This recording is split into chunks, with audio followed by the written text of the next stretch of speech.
The climax of New Testament's Kuronzon arc is finally here, and it's completely insane. Touma gets blown up, Alistair nearly sacrificed a baby, Kuronzon teaches Hamazura about demonic menstrual cycles, Accelerator competes with Goku for power-ups with a new colour, and did Alistair meet his demise? Let's begin. Touma is face to face with Kuronzon, the demonic Archbishop, free from her contract with Mavis, and he attempts to stop her, with his magic negating Imagine Breaker in his right hand. But against a godlike flaming sword spell, Touma gets his ass smoked as he's reduced to a bloody turd. Somehow he's still alive, and I have no idea how. Accelerator enters the fray with terrible timing as his man crush just got eviscerated. And for some reason, he's doing an average white dad's impression of a rapper. No wonder Lil Uzi likes him. Kuronzon gets annoyed and attempts to use the magic flaming sword of doom again, but it's repelled as Accelerator has a demon waifu feeding him with magic knowledge or something. Doesn't matter though, as Kuronzon hurts Accelerator's insides, which ignores his shield, so he retreats. Kuronzon now decides to begin her evil plan of destroying literally everything. Earth, the universe, the multiverse, and even herself, cause everything needs resetting apparently. Instead of collecting stones, Kuronzon goes inside Edinburgh Castle to gather a set of spiritual items known as the Honours of Scotland for her apocalyptic magic ritual known as the Ceremony of Mo Affair. Turns out Hamazura is there to NTR his girlfriend Takitsubo to serve Kuronzon, and makes himself liable for a domestic violence lawsuit as he proves his loyalty by punching Takitsubo in the face. Hamman isn't doing this because he's trying to save his own ass and is a massive simp for demon waifus. He's willing to serve Kuronzon, and in return, she's going to teach him how to revive Dion Fortune, the cute walking, talking magical book in humanoid form that died in the previous volume. God, you gotta feel sorry for Takitsubo being shafted for these two. Back to Touma, as Alistair, Misaka, and Shokuho are on hand to try and save his life. But they need to cut off his hand, or what's left of it, to use Jesus' healing magic, otherwise Imagine Breaker will just end up negating it. It eventually works, and Touma is alive, but his arm is no longer growing back, so he's pretty much powerless. For now. Oh, and Shokuho decides to keep Touma's right arm to herself, cause that's not creepy at all. Now, Kuronzon and Hamman must head to the Royal Yacht Britannia to use the ship as a temple for the ceremony, so they get a train. But Accelerator is accelerating on the chase. Clues in the name. But for some reason, Magic God Neptis wants to battle. Not to defend Kuronzon and Hamman, but because she really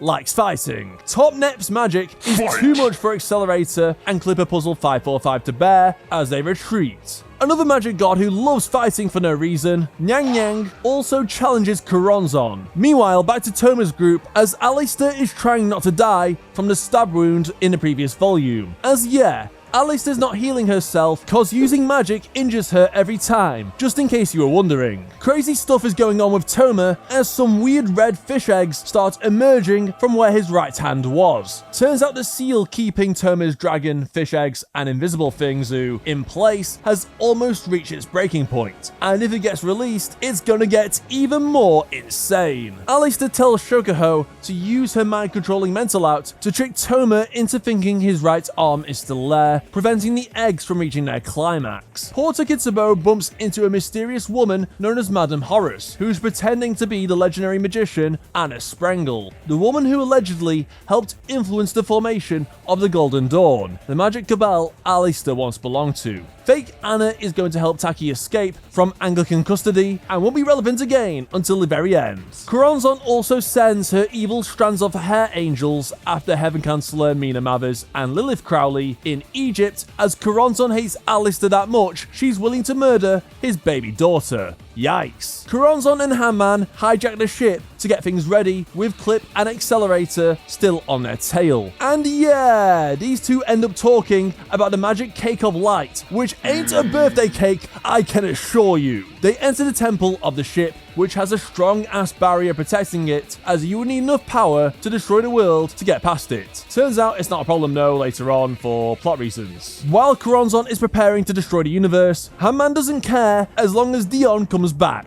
Wait, you do realize if the universe is gone, then both you and Dion will die, right? Guess he's just thinking short term. While Kuronzon is evil, she is still wholesome enough to reward her loyal servants, followers, as she instructs Hamazura how to save Dion. Since Dion could be classed as both a magical grimoire and a spiritual item, Hamazura would need to restore the grimoire part of her from the Earth's magical energy by sending Dion mana from her human body to stop her from turning into a mindless book with no personality. Sounds simple enough, eh? That's Index for you. Anyway, Mina and her squad arrive in Edinburgh, to which Aleister realizes why her holy guardian angel decided to randomly revive her previously deceased daughter Lilith as a present. Despite Aleister loathing like a doomer for over 70 years over her death in a piss tube. So why the hell now when Aiwaz could have done it like way sooner? Turns out Aiwaz was actually taking orders from the real Anna Sprengel to send Lilith's soul to a special phase or layer of reality covering the universe, giving her special properties such as purifying her original sin, and being from another world would allow her soul to counteract Kuronzon's presence in our own world via mutual sacrifice. Yeah, so Lilith would have to die for them to stop Kuronzon, and she was only brought back to life as Anna and Aiwaz must really hate Aleister. Since her daughter is the one person who Aleister loves more than anything, she's having a bit of a breakdown, but Touma snaps her out of it by saying there has to be another way.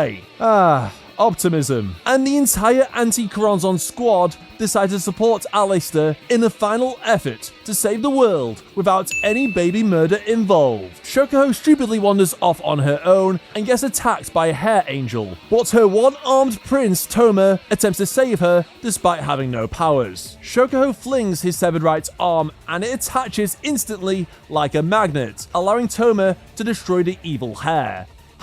His body sure is something. Just a normal high school boy you can find anywhere. Right, Kamachi? Touma finally has his trusty power back, and now the final battle can commence as the anti-Kuronzon forces storm the Royal Yacht Britannia, with Princess Ramea and Clipper working to combat the defenses of the ship. Kuronzon also ditches Hamazura so she can start the ceremony, and Hanman can revive his NTR waifu. Touma and Misa also enter the ship, and so do Accelerator and Clip, who bump into Hamazura doing some yoga and prepare to rematch with the magic god Top Nep, cause she's also here. And she's bored again. Yang is here as well, and proceeds to fight Aleister while Mina and Lilith watch, I guess. After Nyang is defeated, Aleister prepares his desperate final stand against Kuronzon, while Takitsubo boards the ship and is reunited with Hanman. Instead of beating him up for revenge, she provides a magic crystal ball she took from Madame Horus, the fake Anna, which then allows them to bring Dion back to life. Yes, Takitsubo really is a cook in this arc, huh? As Accelerator fights Neptis, he borrows the knowledge of Clip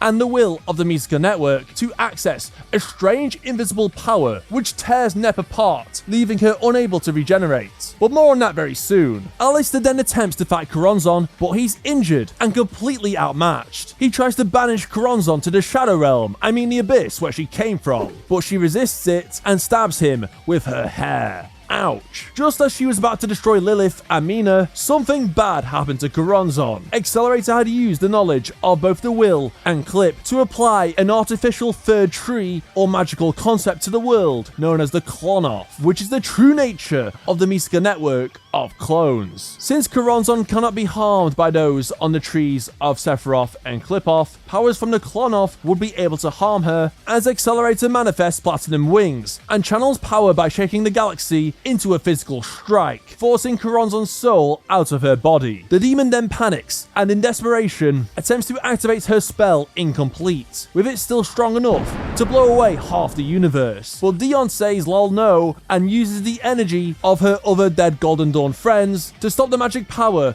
running through the earth. While Kuronzon is much weaker in her exposed non-physical form, she is now confronted by Touma and tries to defeat him once more with the flaming sword, but now he's able to nullify it. So Kuronzon takes control of Misuka's AAA weapon and uses it to sever Imagine Breaker and Touma's right arm instead.